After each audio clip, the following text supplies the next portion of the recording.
თავი 24, მუხლი 1, 12. 1. ხოლო ერთსა მას შაბათსაც ცისკარსა მსთვად მოვიდეს საფლავსა მას და მოაქუნდა, რა იგი მოემზადა სულნელი და ნელსაცხებელი და სხვანი ვინმე მათთანა. 2. და პოვეს ლოდი იგი გარდაგორებული საფლავისა მისგან. 3. და შენ რა ვიდეს შინა, არა პოვეს გვამი იგი უფლისა იესუსი. 4. და იყო განზრახვასა მას მათსა ამისც, და აჰა ესერა ორ კაცზე და მოადგეს მათ სამოსლითა ელვარითა. 5.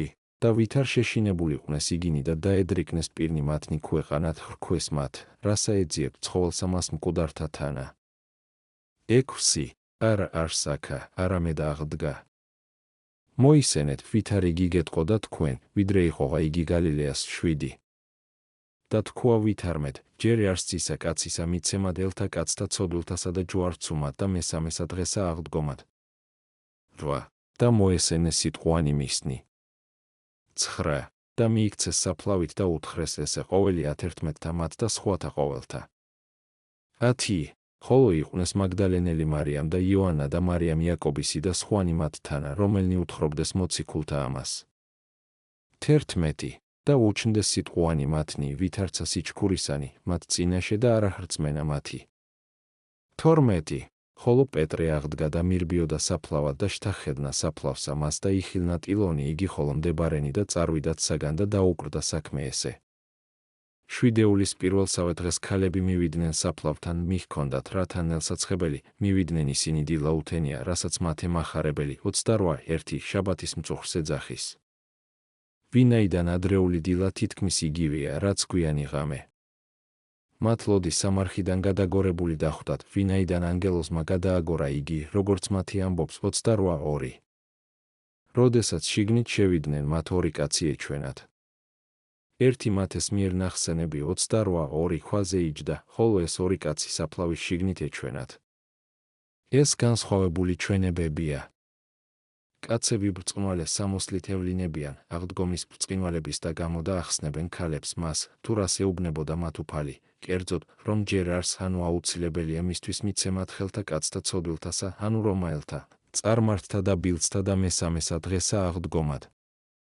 იმის შესახებ, თუ როგორაა აღდგომა სამდღიანი, ჩვენ საკმარისი ვთქვით მათეს სახარების განმარტებისას, თავი 28 როდესაც ისინი დაბრუნდნენ საფლავიდან და მოუყვნენ ამის შესახებ მოციქულებს, ისინი მეოცნებეებად ჩათვალეს.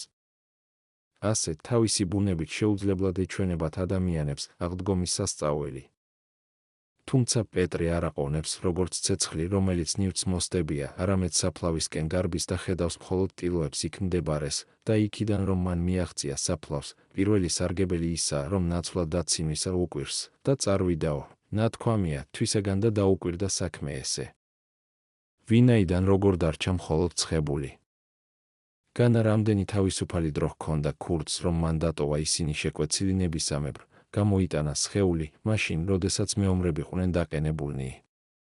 მარიამის იაკობის დედის ქვეშ იგულისხმება ღვთისმშობელი, ვინაიდან მას ასე უწოდებდნენ, როგორც ვითომ დედას იაკობისა, იოსების ძის, უმცროს რომ უწოდებდნენ და ვის ქვეშაც მეუფლის ძმას ვგულისხმობ, ვინაიდან იყო იაკობ უფროსიც 1:12-თაგანი, ძე ზებედესი. თავი 24, მუხლი 13, 24. 13. და აჰა ორნი მათგანი მოვიდოდეს მასვე დღესა შინა დაბასა, რომელი შორავს იერუსალიმსა 3 უტევან, რომლისა სახელი ემმაოს. 14. და ესენი ზრახვიდეს ურთიერთას ყოვლისა ამისც, რომელი იქმნა. 15. და იყოს რახვასა მას მათსა და გამოძიბასა და თავადი იესო მიახლა მათ და თანა ოვიდოდა. 16. ხოლო თვალნი მათნი შეპყრობილი იყვნენ, რათა ვერ იცნან იგი. 17. და ხრქუა მათ, რა არიან სიტყვანი ესე, რომელთა იცილობით ურთიერთას სვლასა შინა და ხართ თქვენ მწუხარე. 18. მიუგო ერთმან მათგანმან, რომლისა სახელი კლეოპა და ხრქუა მას, შენ ხოლო მწირხარ იერუსალიმს და არასცანა, რა ესე იქმნა მას შინა ამათ დღეთა.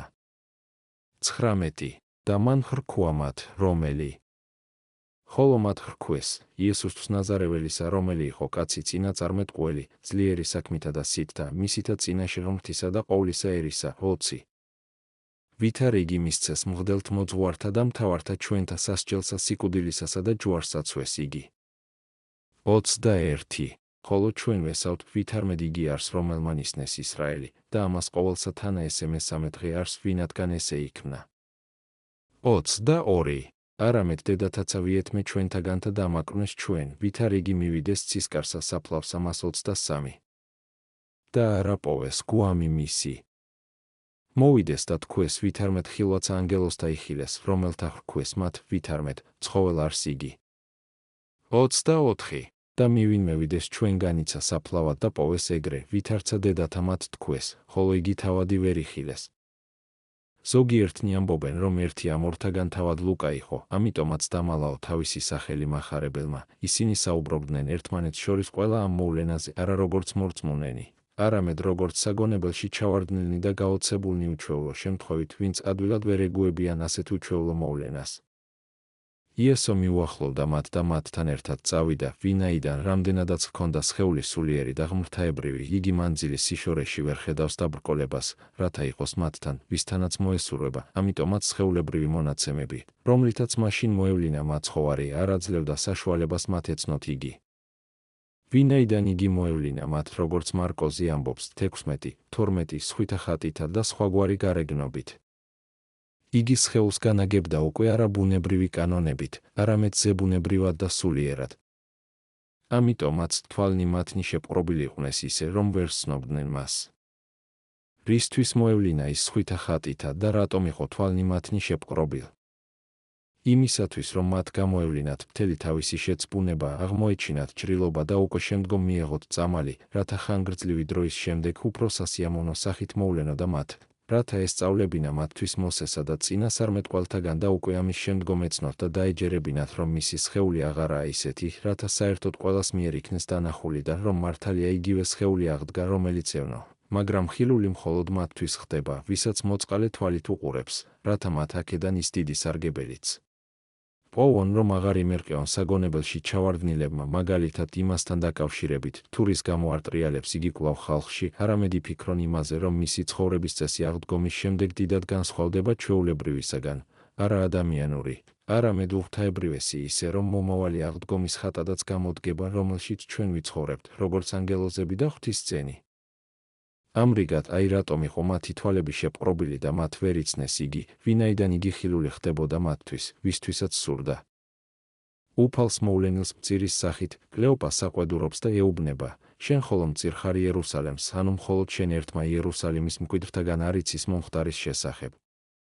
თუმცა სხვების სიტყვებს, შენ მხოლოდ მწირხარ, იგებდნენ ასე, ნუ თუ მხოლოდ შენ ხარ უცხო და ცხოვრობ იერუსალიმის გარეთ და იმდენად არ გაინტერესებს, რა ხდება მასში, რომ არ იცი ამის შესახებ. ნახე, ჯერ კიდევ როგორი დაბალი წარმოდგენისანი არიან უფალზე, როდესაც უწოდეს მას კაცი, წინასწარმეტყველი, როგორც შეიძლება უწოდო ილიას, ისუნავეს ძეს ან და მოსეს, ძლიერი საქმითა და სიტყვითა, ჯერ საქმე, შემდეგ სიტყვა. ვინაიდან არანაირი სიტყვა მასწავლებლისა არ არის მტკიცე, თუკი მასწავლებელი მანამდე არ წარმოადგენს თავს მის შემსრულებლად. ამრიგად, თავდაპირველად ძლიერი იყავი საქმეში, შემდეგ კი შეეცადე გქონდეს სიტყვაც. მაშინ ღმერთიც შეგეწევა შენ. ვინაიდან თავდაპირველად ქმედება, შემდეგ კი ჭვრეტა და განათება, თუკი არ იშრომებს არკის გასაწმენდად, სასურველ სილამაზესაც ვერ დაინახავ შემდგომ. ვინაიდან ნეტარიყვნენ წმინდანი გულითა, ეს კი საქმეებით მიიღწევა, ვინაიდან მათ ღმერთი იხილონ მათე 5:8 და ეს ჭვრეტის ბოლოა. საჭიროა იყო ძლიერი საქმით და სიტყვით წინაშე ღმრთისა, შემდეგ კი ყოვლისა ერისა. ვინაიდან თავდაპირველად სათნო უნდა ეყო ღმერთს, ხოლო შემდგომ უნდა ეცადო იყო შეძლების დაგვარად უმციკლო ადამიანთა წინაშეც და საჭიროა არა კაცთმოთნეობა ამჯობინო ღვთის სათნო ყოფას, არა იცხოვრო მრავალთა ცდუნებით, არამედ იზრუნო ერთზეც და მეორეზეც, ისევე როგორც ყოვლად ბრძენი ამბობს, ზრახვიდეთ კეთილს, წინაშე ღმრთისა და ყოვლისა ერისა. პავლეც იმავეს ამბობს მეორე კორინთელთა მიმართ 8:21. ხოლო ჩვენ ვესავთო ამბობს ვითარმედ იგი არს, რომელმან იხსნეს ისრაელი. თითქოს და იმედგაცრუებულნი ისინი ასე ამბობენ, ჩვენ იმედი გვქონდა, რომ ის სხვებსაც იხსნიდა, ხოლო მან თავისი თავიც ვერ იხსნა. ასე სულმოკლენი იყვნენ ისინი და უმოქმედონი რწმენაში. მათი სიტყვები ჰგავს იმას, რასაც ჯვართან მყოფნი ამბობდნენ, სხვანი აცხონა, თავითვისი ვერ ძალუც ცხონებად, მარკოზი 15:31. ამიტომაც უფალი უწოდებას მათ უცნობელთა და მძიმედ გულით სარწმუნოებისათვის. რას ნიშნავს სიტყვები „იხსნეს ისრაელი“? ჩვენ ვამბობდით ადრე, რომ იუდეველი ხალხი და ყველაზე უფრო უსაფუძვლო და მოელოდა ქრისტეში მხსნელს და განმანთავისუფლებელს მათი მჩაგვრელი ბოროტებებისაგან და რომაელთა მონობის უღლისაგან და იმედოვნებდნენ, რომ ის გამეფდებოდა დედამიწაზე. ამიტომაც ამბობენ, ჩვენ იმედი გვქონდა, რომ ის ისრაელს გაათავისუფლებდა წარმართი რომაელებისაგან, ის კი თავადაც ვერ გადაურჩა უსამართლო განაჩენს. ესე მესამე დღე არს ვინაითგან ესე იქნა, არამედ დედათაცა ვიეთმე ჩვენგანთა დამაკვირვნეს ჩვენ და ასე საგონებელში ჩავარდნილნი საუბრობენ. მე მეჩვენება, რომ ეს ორი კაცი ძლიერ მერყეობდა, არც ძალიან არ სწამდათ, არც ძალიან სწამდათ.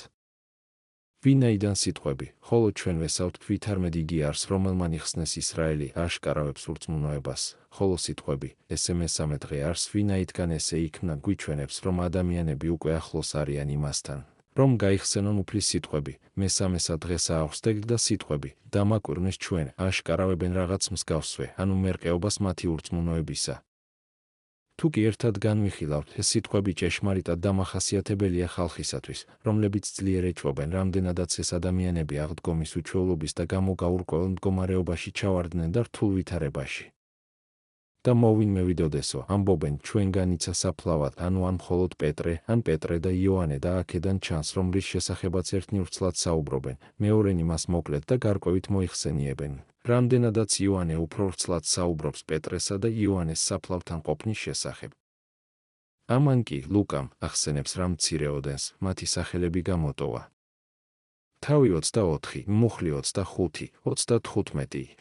25. ხოლო მან ხრქვა მათ, უცნობელნო და მძიმენო გულითა სარწმუნოებისაც ყოველსა ზედა, რომელსა იტყოდეს წინაწარმეტყველნი. 26. ანუ არა ესრეთ ჯერ იყო ნებად ქრისტესა და შესვლად დიდებასაცსა. 27. დაიწყო მოსესითაგან და წინაწარმეტყველთა და გამოუთარგმანებდა მათ ყოველთაგან წიგნთა მისცს. 28. და მიახნეს დაბასა მას ვიდრეცა ვიდოდეს, ხოლო თავად მან მიზეზ უშორეს ადრე წარსვლა. 29. ხოლო იგინი აიძულებდეს მას და ეტყოდეს, დაადგერ ჩვენთანა რამე თუ მწუხრარს და მიდრეკილა რა დღე. და შევიდა დადგომად მათთანა. 30. და იყო ინაით ჯდომას მას მისცა მათთანა მოიღო პური, აკურთხა და განტეხა და მისცემად მათე 31. ხოლო მათ თვალნი მათნი განეხუნეს და იცნეს იგი. და თავადი მიეფარა მათგან. 32. და იგინი იტყოდეს ურთიერთას, ანუ არა გულნი ჩვენი განურვებულიყვნენ ჩვენ შორის, ვითარ იგი მეტყოდა ჩვენ გზასა ზედა და ვითარ იგი გამომითარგმანებდა ჩვენ წიგნთა. 33. და აღდგეს მასვე ჟამსაშინა და მოიქცეს იერუსალიმ და პოვნეს კრებულად 11 იგი და სხვანი მათთანანი. 34. იტყოდეს რა ვითარმედ, ნამდვილ აღდგა უფალი და ეჩვენა სიმონს. 35. და იგინი უთხრობდეს გზისასა მას და ვითარ იგი გამოეცხა და მათ განტეხასა მას პურისასა. რამდენადაც ისინი ადამიანურად სჭიდნენ და ძლიერი ეჩვით იტანჯებოდნენ, უფალი უწოდებს მათ უცნობელთა და მძიმედ გულით სარწმუნოებისათვის ყოველსა ზედა, რომელსაც იტყოდეს წინასწარმეტყველნი. ვაინაიდან შეიძლება გწამდეს ნაწილობრივ და შეიძლება გწამდეს მთლიანად. მაგალითად, ვისაც სწამს, რომ ქრისტე მოვა ერის ხსნისათვის, თუმცა არა სულთა ხსნისათვის, არამედ იუდეველი ხალხის აღდგინებისა და განთავისუფლებისათვის, მას სწამს არა იმდენად, რამდენადაც უნდა სწამდეს. ასევე ის, ვისაც დავითის სიტყვები, განხრიტნას ხელნი ჩემნი და ფერხნი ჩემნი, ფსალმუნი 21, 17 და სხვა სიტყვები ჯვართან მიმართებაში და ჯვარზე არსებულ გარემოებებზე სწამს, როგორც წინასწარმეტყველება უფლის პირით. და ადგილს წმინდა წერილიდან ნების შესახებ იღებს, მაგრამ არ იღებს განსჯისას ადგილებს აღდგომის შესახებ, როგორებიცაა მაგალითად ესენი, რამე თუ არა დაუტეო სული ჩემი ჯოჯოხეთს, არცას წმინდასა შენსა ხილვად გნსახრწნელსა, ფსალმუნი 15, 10. დამდვეს მე მღვიმესა ქვესკნელსა ბნელთა შინა, ფსალმუნი 87. 6. გამოიყვანის კრულნის სიმხნითა თვისითა, ფსალმუნი 67. 6. და მსგავსნი, მას სრული რწმენა კი არ აქვს, არამედ სწამს ნაწილობრივ. საჭიროა კი გვწამდეს წინასწარმეტყველებისა ყველაფერში, როგორც დამამდებლებელ გარემოებებთან დაკავშირებით, ასევე დიდებასთან დაკავშირებითაც. ვინაიდან ქრისტე უნდავნებულიყო, რაც დამდებლებაა. მაგრამ იგი თავის დიდებაშიც უნდა შესულიყო, რაც განდიდებაა. თქვენ კი ისეთი უგუნურნი ხართ, რომ გესმის რა ესაიასი, რომელიც ამბობს როგორც ერთი ისე მეორე მდგომარეობაზე, კერძოდ, კრავივით დასაკლავად მიიყვანეს და თავის სულისკვეთების ნაყოფს იხილავდა და დაამდებოდა. ესაია 43:7-11. პირველს იღებთ, ხოლო მეორეზე არც ფიქრობთ, იმისი, რომ ის ჩვენი ცოდებისთვის იყო დაჭრილი გწამთ, ხოლო იმის შესახებ, რომ უფალს სურს განკურნოს იგის ნეულებისაგან. ესაისა 43:5-10. გონებაშიც არ გაგივლიათ, მაგრამ რამდენადაცო ამბობს, თქვენ უცნობელნი ხართ, ანუ მძიმენი გულითა. ვინაიდან ისინი რომ უცნობელნი ყოფილიყვნენ, ის ლაპარაკსაც კი არ დაუწყებდა მათ, მე აგიხელთო გონებას და უფრო მკვირცხლს გავხდი აზროვნებისას. ამიტომაც უხსნი და იგი მოსედან და ყველა წინასწარმეტყველიდან მოყოლებული მის შესახებ. აბრაამის მიერ მსხვერპლშეწირვის საიდუმლოებაც, როდესაც მან დატოვა რა ცოცხალი ისააკი, ცხვარი შესწირა ყოვლადდასაწველ მსხვერპლად, ემსახურებოდა უფალთან დაკავშირებულ ფერისცვალებას, როგორც თავად უფალიც ამბობს, რომ აბრაამმა იხილა დღე ესე მისი და განიხარა. იოანე 8:46 და ეს ადგილი, ბეწვზე ეკიდა შენს წინ შენი სიცოცხლე, მეორე სჯული 28:66 ერთსა და იმავე დროს მიუთითებს ჯვარცმაზეც, სიტყვით ეკიდება და აღდგომაზეც, სიტყვით სიცოცხლე. გამონათქვამები ჯვარზეც და აღდგომაზეც, სხვა წინასწარმეტყველებებშიცაა გაბნეული, განსაკუთრებით კი უმნიშვნელოვანეს წინასწარმეტყველებთან. ასეთი ადგილები მათგანაც შეიძლება ამოიკრიბოს. თუმცა დააკვირდი იმასაც, რომ დიდებაში შესვლა ტანჯვის გადატანაზეა დამოკიდებული. უფალი თავს ისე აჩვენებს, რომ გზის გაგრძელება სურს უეჭველია ადამიანური ბუნებით, როდესაც ის ინებებს, მაშინ მათ თვალები ეხილებათ და ისინი ცნობენ მას. ამით სხვა რამეც აღინიშნება, კერძოდ, რომ მათ, ვინც კურთხეულ პურს ეზიარებიან, თვალები აღეხილებათ მის საცნობად. ვინაიდან უფლის ხორცს უდიდესი და გამოუთქმელი ძალა აქვს. იგი უხილავი ხდება მათთვის, ვინაიდან უკვე აღარა აქვს ისეთი სხეული, რომ დიდხანს იყოს მათთან ხორციელად და ამასთან იმისთვისაც, რომ ამგვარი ქმედებით, კიდევ უფრო გააძლიეროს მათი სიყვარული. მათ კი ისე გაუხარდათ, რომ აღდგეს მასვე ჟამსაშინა და მოექცეს იერუსალემთ, თუმცა იმ წუთშივე კი არ დაბრუნდნენ, არამედ ადგნენ იმ წუთში, ხოლო დაბრუნდნენ იმდენად დიდი ხნის შემდეგ, რამდენადაც საჭიროა 60 უტევანის გასავლელად. ამავე საათებში ორი კაცი უკან ბრუნდებოდა იერუსალიმში. გულნი მათნი განხურებული იყო, ან უფლის სიტყვების ცეცხლით, როცა უფლის მიერ ახნისას ისინი შინაგან სიმხურვალეს გრძნობდნენ და ეთანხმებოდნენ მის საუბარს, როგორც ჭეშმარიტს, ან და უხსნი და რა წმიდა წერილს, მათი გულიც გერდა და შინაგანად იმეორებდა. სწორედ ის, რომელიც გვიხსნის ჩვენ, არის უფალი. თავი 24, მუხლი 36, 44. 36. და ვითარ იგინი ამას იტყოდეს ოდენ და თავად იესო დადგა შორის მათსა და ხრქუა მათ, მშვიდობა თქვენთანა. 37. ხოლო იგინი შეძრწუნდეს და შეეშინა, ეგონა ვითარმე ცული რამე იხილეს. 38. და თავად მან ხრქუა მათ, რასა შეძრწუნებულ ხართ და რასაც გულის სიტყვანი მრავალნი მოვლენან გულთა თქვენთა. 39. იხილენით ელნი ჩემნი და ფერნი, რამე თუ თავად იმე ვარ. ელი შემახეთ მე და იხილეთ, რამე თუ სულსაორს და ძუალ არ ასხენ, ვითარცა ესე მე მხედავთ, რამე თუ მასხენ. 40. და ესე რა თქვა, უჩვენა მათ ელნი და ფერნი მისნი. 41. და ვიდრე რიგი არ გახრწმენა მათ სიხარულისა მისგან და საკროლებისა, ხრქუა მათ იესო, გაქუს რა აქა ჭამადი. 42. ხოლო მათ მიუპყრეს მას თევზისა მწურისა ნახევარი და თაფლისაგან გოლი. 43. და ჭამა წინაშე მათსა და მოიღო ნეშტი იგი და მისცა მათ 44. და ხრქუა, ესე იგი სიტყვანი არიან, რომელთა გეტყოდეთ თქვენ, ვიდრე იგი ვიყავღა თქვენთანა, ვითარმეთ, ჯერ არ სახსრულებად ყოველი წერილის ჭულსა მოსესა და წინაწარმეტყველთასა და ფსალმუნთა ჩემს. უფალი, რომელიც ყოველივეს ჩვენი ხსნისთვის იქმს, დგება მოწაფეთა შორის მათი აღდგომაში დარწმუნების განზრახვით და ჯერ ერთი უსურვებს რა ჩვეულებრივ მშვიდობას, აწყნარებს შეცბუნებულთ, შემდეგ კი უჩვენებს, რომ იგი თავად არის მათი მოძღვარი, რომელსაც უყვარს ეს მისალმება და რომელმაც აღჭურვა ისინი ამ მისალმებით, როდესაც საქადაგებლად აგზავნიდა, მათი 10, 12, ლუკა 10, 5. რამდენადაც ამ სიტყვის მეშვეობით არ გაიარა მათმა სულიერმა შეცბუნებამ, იგი სხვაგვარადაც უჩვენებს მათ, რომ იგია ძეხვთისა გულთა მხილავი. რაისათვისო ეუბნება, გულის სიტყვანი მრავალნი მოვლენან გულთა თქონთა, ხოლო ყველას მიერ აღიარებულია, რომ გულთა ცოდნა მხოლოდ უფლისათვისაა დამახასიათებელი, ფსალმუნი 138 ამატებს კიდევ სხვა მტკიცებულებასაც, ხელთა და ფეხთა განხილვას.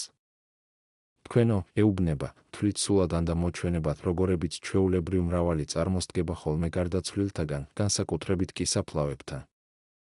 მაგრამ იცოდეთ, რომ სულს არ აქვს არც ხორცი, არც ძვლები, მე კი მაქვს ხორციცა და ძვლებიც, თუმცა უღრთაებრივესი და სულიერი, ვინაიდან უფლის სხეული მართალია სული არ იყო, მაგრამ სულიერი იყო.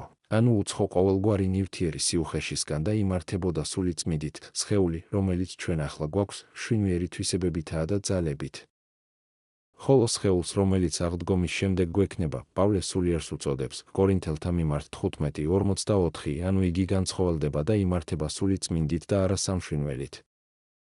ასე უნდა ვიფიქროთ უფლის სხეულზე აღდგომის შემდეგ, სწორედ როგორც სულიერზე, ფაქიზზე, უცხოზე ყოველგვარი სიხენეშისაგან, რომელსაც არც საკვები სჭირდება და არც რაიმე სხვა, თუმცა კი უფალმა იგემა იგი დასარწმუნებლად. ვიანიდან თუ კი მან იგემა არა თავისი სხეულის ბუნებიდან გამომდინარე, არამედ განსაკუთრებული მოწყობის და გამო, კერძოდ, რათა ეჩვენებინა, რომ იგივე სხეული აღსდგა, რომელიც ევნო, ხოლო ამ სხეულის ბუნებაში იყო დაკეტილ კარებში შესვლა. ერთი ადგილიდან მეორეზე ყოველგვარი სიბნელის გარეშე გადაადგილება. როდესაც მოწაფეებს ჯერ კიდევ არ სჯეროდათ, არც განხილვით რწმუნდებოდნენ, უფალმა დაურთო კიდევ მტკიცებულება, საკვების დაგემოვნება იღებდა რაჭამაც, ერთგვარი ღვთაებრივი ძალით, ვინაიდან ყოველივე რაც ბუნებრივად იჭმევა ბაგეებით, განსავლით განვალს. ის კი, როგორც ვთქვით, იგემებს არა ბუნებრივი კანონის თანახმად, არამედ განსაკუთრებული მოწყობის და გამო მის მიერ გამოყენებულ საკვებს, გონებ ერთგვარი ფარული აზრიც გააჩნია. ჭამს რა შემწვარი თევზის ნაწილს უფალი მიგვანიშნებს, რომ მან ცეცხლით თავისი ღვთაებრიობისა შეცვა ჩვენი ბუნება, რომელიც ამ მარილიან ცხოვრებაში ცურავდა, გამოაშრო მთელი სისველე, მას რომ გაუჯდა ღრმა წყლებისაგან, განსაკუთრებით კი ტალღებისაგან და ამრიგად იგი ღვთაებრივ საკვებად აქცია, გადაიქცა რა ღვთისათვის სათნო საჭმელად ის, რაც ადრე ბილწი იყო. ეს თაფლის ფიჭითაა გამოხატული, ანუ ახლანდელი სიტკბოება ჩვენი ბუნებისა, ადრე განგდებულის, ანდა მე იმასაც ვფიქრობ, რომ შემწვარი თევზით აღინიშნება, ქმედითი ცხოვრება, რომელიც მეუდაბნოების მდუმარების ნახშირთა წყალობით, სპობს ჩვენში დიდ სისველესა და ღრუბლიანობას, ხოლო თაფლის ფიჭით ცოდნა ანდა ჭვრეტა, რამდენადაც უფლის სიტყვები არიან უტკბილეს უფრო ის თაფლისა და გოლეულისა, ფსალმუნი 18:11. თუმცა არის თაფლი მამალი ფუტკრისა, წარმართული სიბრძნე. და არის თაფლი ფუტკრისა, ღვთაებრივი სიბრძნე, ხოლო ფუტკარი ქრისტეა. თუმცა პატარაა სიდიდით, ვინაიდან სიტყვა შემოკლებულია და სუსტი ძალის, ვინაიდან პავლე ქადაგებს არა სიბრძნისა სიტყვითა, რაითა არა ცალიერ იყოს ჯვარიგი ქრისტესი, 1 კორინთელთა მიმართ 1:17, თუმცა კი იგი მეფეთა და ცალკეული ადამიანებისათვის, ვინც მის შრომას სულიერი სიჯანსაღისთვის იყენებს. თავი 24, მუხლი 45, 53. 45. მაშინ განუხუნა გონებანი მათნი გულისმის ყოფად წიგნთა. 46. და hrქვა მათ, რამე თუ ესრეთ ჯერ იყვნენ ქრისტესა და აღდგომად მკვდრეთით მესამესა დღესა. 47. და ქადაგებად სახელითა მისითა სინანული და მოტევება ცოდვათა ყოველთა მიმართ წარმართთა, იწყეთ იერუსალიმით 48. რამე თუ თქვენ ხართ მოწამე ამის ყოვლისა. 49. და აჰა ესე რამე მოგივლინო თქვენ აღთქმა იგი მამისა ჩემისა. ხოლო თქვენ დასხედით ქალაქსა ამას შინა იერუსალიმსა, ვიდრემდე შეიმოსოთ ძალი მაღლით. 50. და განიყვანა იგინი გარე ვიდრე ბეთანიადმდე და აღიპყრნა ელნიცნი და აკურთხნა იგინი. 51. და იყო კურთხევასა მას იესუსა მათა მიმართ განეშორა მათგან და აღვიდოდა ზეცად. 52. და იგინი თაყვანის სცემდეს მას და მოიქცეს იერუსალიმ სიხარულითა დიდითა. 53. და იყოფოდეს ტაძარსა მას შინა მარადის, აქებდეს და აკურთხევდეს ღმერთსა. ამინ. როდესაც უფალმა დააწყნა რა და დაამშვიდა მოწაფეთა გულები და არწმუნა რა საკუთარი სხეულის აღდგომის ჭეშმარიტებაში თავისი საუბრით, ნების დართვით მისი განხილვისა და საკვების მიღებით, მაშინ გაუხსნა მათ გონება წიგნთა გულისხმის ყოფისათვის. ვინაიდან თუ კი მათი სული არ დამშვიდდებოდა, როგორღა გულისხმა ყოფდნენ, იმყოფებოდნენ რა არეულ მდგომარეობაში შეცბუნებისა. ვინაიდან მოიცალეთო, ნათქვამია და გულისხმა ჰყავთ. ფსალმუნი 45:10. შემდეგ ასწავლის მათ, რომ ესრეთ ჯერ იყვნენ ქრისტესა და როგორ ესრეთ. ძელზე ჯვარისა. რამდენადაც სიკვდილი ხის მეშვეობით შემოვიდა, ხრწნილებაც ხის მეშვეობით უნდა დარღვეულიყო და ხისგან მიღებული ტკბობაც უფლის მიერ უნდა დახსნილიყო, რომელმაც უძლეველად გადაიტანა სნეულებანი ძელზე. შემდეგო ამბობს ქრისტეს მართებდა აღდგომად მკვდრეთით მესამესა დღესა. და ქადაგებად სახელითა მისითა სინანული და მოტევება ცოდვათა ყოველთა მიმართ წარმართთა. აქ უფალი საუბრობს ნათლობაზე, ვინაიდან მასში აღესრულება სინანული აღსარების მეშვეობით და უწინდელი ბოროტებისა და უწმინდურების ჩამოშორება, რასაც ცოდვათა მიტევება მოჰყვება. როგორ გავიგოთ ის, რომ ნათლობა აღესრულება მხოლოდ ქრისტეს სახელით, მაშინ როდესაც სხვა ადგილას ვსწავლობთ მის აღსრულებას სახელითა მამისათა და ძისათა და წმინდისა სულისათა? 28:19 პირველ რიგში ის უნდა ვთქვათ, რომ როდესაც ვამბობთ, ნათლობა აღესრულება ქრისტეს სახელით, იმას კი არ ვამბობთ, რომ იგი უნდა აღვასრულოთ მხოლოდ ქრისტეს სახელით, არამედ უნდა აღვასრულოთ ნათლობა არა იუდაური, არა იოანესი, რომელიც მხოლოდ სინანულს ემსახურებოდა, არამედ ქრისტესი, რომლითაც ქრისტე მოინათლა, ანუ სულიერი, რომელიც სულიწმინდასთან ურთიერთობასა და ცოდვათა მოტოვებას იძლევა, რაც მან თავად გვიჩვენა. მოინათლა რა ჩვენი გულისათვის იორდანეში და გარდამოავლინა სულიწმინდა მტრედის სახით. შემდეგ ნათლისღება ქრისტეს სახელით გაიგე ასე, ნათლისღება ქრისტეს სიკვდილში, ვინაიდან როგორც ის მოკვდა და მესამე დღეს აღსდგა, ასევე ჩვენ სიმბოლურად წყლიდან უხრწნელნი გამოვდივართ სულიერად, რაც საწინდარია იმისა, რომ გავხდეთ უხრწნელნი თავად სხეულითაც და სხვაგვარადაც, სახელი ქრისტე, ცხებული, თავის თავში მოიცავს მამასაც, რომლითაც იცხოდა ძესაც ცხებულს, ცოდვათა მიტევება უფლის სახელით ხდება. მაშ სადღაა ბილწი ენები მათი, ვინც ნათლავენ მონტანის, პრისკილასა და მაქსიმილის სახელებით? ჭეშმარიტად, ვინც ასე ინათლება, არავითარ შემთხვევაში არ მიეტევებათ, არამედ კიდევ დაერთვებათ ცოდვები და ამიტომ ისინი საშინლად წარიწყმედენ სულს. სიტყვა ნაქადაგები იქნა ყველა ხალხში, იერუსალიმიდან მოყოლებული. ვინაიდან, როდესაც ქრისტეს მიერ შეერთებული და მიღებული იქნა მთელი ადამიანური ბუნება, მას უკვე აღარ სჭირდებოდა ნაწილად დაშლილიყო, ებრაელებად და წარმართებად, არამედ იერუსალიმიდან მოყოლებული სიტყვა უნდა შთანერგილიყო წარმართთა შორისაც, რათა ადამიანთა მთელი მოდგმა გაეერთიანებინა. თქვენო, ეუბნება ხართ მოწამე ამის ყოვლისა, ანუ ვნებისა და აღდგომისა. შემდეგ ისინი შინაგან შფოთვას რომ არ მოეცვა ფიქრებით, მაგალითად იმის შესახებ, ჩვენ, უბრალო ადამიანები, როგორ ვიქნებითო დამამოწმებელნი და წარგზავნილნი წარმართებთან, როგორ გამოვალთო პირდაპირ იერუსალიმთა წინააღმდეგ, რომლებმაც შენც მოგკლეს. უფალი ამისათვის ამბობს, გამხნევდით, ვინაიდან მე მალე მოგივლენთო აღთქმა იგი მამისა ჩემისაი, რომლის შესახებაც მე ვთვლი ყოველის მეშვეობით, მივფინო სულისაგან ჩემისა ყოველსა ზედა ხორცსა და იოველი 2:28 ამრიგად თქვენ ახლა შიშნეულნი და არა ძალგულოვანი, დარჩით ქალაქ იერუსალიმში, ვიდრე არ შეიმოსავთ ძალს არა ადამიანურს, არამედ ზეციურს. არ უთქვამს, ვიდრე არ მიიღებთო, არამედ, ვიდრემდე შეიმოსოთო, უჩვენა რა ამით, რომ სულით შეჭურულნი, ყოველ მხრივ იქნებიან დაცულნი. გაიყვანა ისინი ბეთანიამდე, ფიქრობ, რომ ეს მოხდა თვით მე-40 დღეს, აღდგომიდან. ვინაიდან რის შესახებაც ისინი მოკლედ საუბრობენ, შენ ისე უნდა გაიგო, რომ მრავალი დღის მანძილზე აღესრულება, ისევე როგორც თავად ლუკა ამბობს მოციქულთა საქმეში, 1:3, რომ უფალი 40 დღის მანძილზე ეჩვენებოდა მოწაფეებს. ვინაიდან ის ხშირად ეჩვენებოდა მათ და ხშირადვე ტოვებდა. უფალმა აკურთხა მოწაფეები, შესაძლოა იმიტომ, რომ ძალა მიენიჭებინა მათთვის, რომელიც დაიფარავდა მათ სულიწმინდის გარდამოსვლამდე, ან შესაძლოა ჩვენს დასამოძღვრადაც, რათა ჩვენ, როდესაც სადმე მივდივართ, ჩვენ დამი დაქვემდებარებულნი მფარველობის ქვეშ დავტოვოთ კურთხევის მეშვეობით და აღვიდოდა ზეცად. ელიაცა დავიდა მეოთხე მეფეთა 2:11 ვინაიდან ისე ჩანდა, რომ ის თითქოს და ცად მაღლდებოდა, მაცხოვარი კი ამაღლდა თვითსაში წინამორბედად ყოველთა, რათა თავისი წმინდა ხორცითაც ჩვენთვის წარუდგეს ღმერთს და დაჯდეს იგი მამის გვერდით. ებრაელთა მიმართ 9:24 და ახლა ჩვენი ბუნება ქრისტეში თაყვანის იცემება ანგელოზთა ყველა ძალის მიერ. და მოიქცეს იერუსალემ სიხარულითა დიდითა. და იმყოფოდეს ტაძარსა მას შინა მარადის. შეხედე როგორი სიმამაცია. ჯერ კიდევ არ მიუღიათ სულიწმინდა, მაგრამ ცხოვრობენ სულიერად, ადრე სახლში იკეტებოდნენ, ახლა კი ცხოვრობენ მღვდელმთავართა შორის და არ ზრუნავენ არაფერ ამ სოფლიურზე, არამედ მოიძულეს რა ყოველივე, მუდმივად ტაძარში იმყოფებიან, აქებენ და ადიდებენ ღმერთს. ოჰ, ჩვენც რომ შეგვიძლებოდა მივემსგავსებოდით რა მათ, მუდმივად წმინდად გვეცხოვრა, მაქებელთა და მადიდებლთ უფლისა ასეთი ცხოვრებით. ვინაიდან წმინდა და სათნო ცხოვრება არის დიდება და კურთხევა უფლისა, ვინაიდან მას ჩვენის ყოველი პატივი უკუნითი უკუნისამდე, ამინ.